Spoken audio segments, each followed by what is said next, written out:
Hello everybody, I'm Chantal. I'm Cody.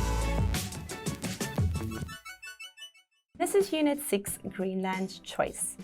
So as the title tells us, we're going to have a look at Greenland. And it's not really a country that usually comes up a lot. They're not often in the news. But recently people have had their eyes on the country for a specific reason. Just for a bit of information, Greenland is actually an autonomous territory of Denmark.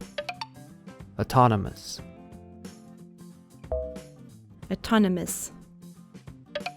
They kind of can do things on their own, but they do still rely on Denmark, and they need about, I think it's $600 million per year to help just fund various things on Greenland or in Greenland.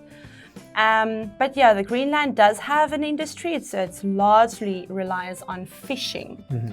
But yes, the reason why people have been a little more interested in Greenland is specifically based on their elections, because the two opponents had very, very different views of what they would do in the current situation. So, when we look at Greenland, obviously it's an autonomous territory of Denmark. So 65% of the population would like to be independent. However, 80% of them said they would not be independent if this would, negatively impact their economy. So in this sense, it kind of seems like, the people of Greenland, want to have their cake and eat it too. But there's kind of more to the story. Have one's cake and eat it too. Have one's cake and eat it too. I don't know if it's a recent thing, if people have known this for a very long time, but there's large territories of rare earth minerals.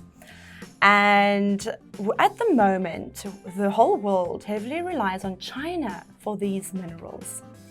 So if Greenland, let's say played their cards correctly, they could make a lot of money, but there would be pros and cons related to this. Rare earth mineral. Rare earth mineral. What do you know about Greenland? Much of Greenland is very sparsely populated, but it has a very key access to the North Pole, the North Arctic Ocean area, which in U.S. perspective is a kind of crucial security zone against Russia. Sparsely populated. Sparsely populated. Before reading the article, I know it's a sparsely populated place. I've heard people say it has a type of beauty that's quite unique, but other than that, I've never been there, don't know anything about it. Yes, I don't know if I really want to go. I wouldn't say I'm against it, but it's not on my bucket list.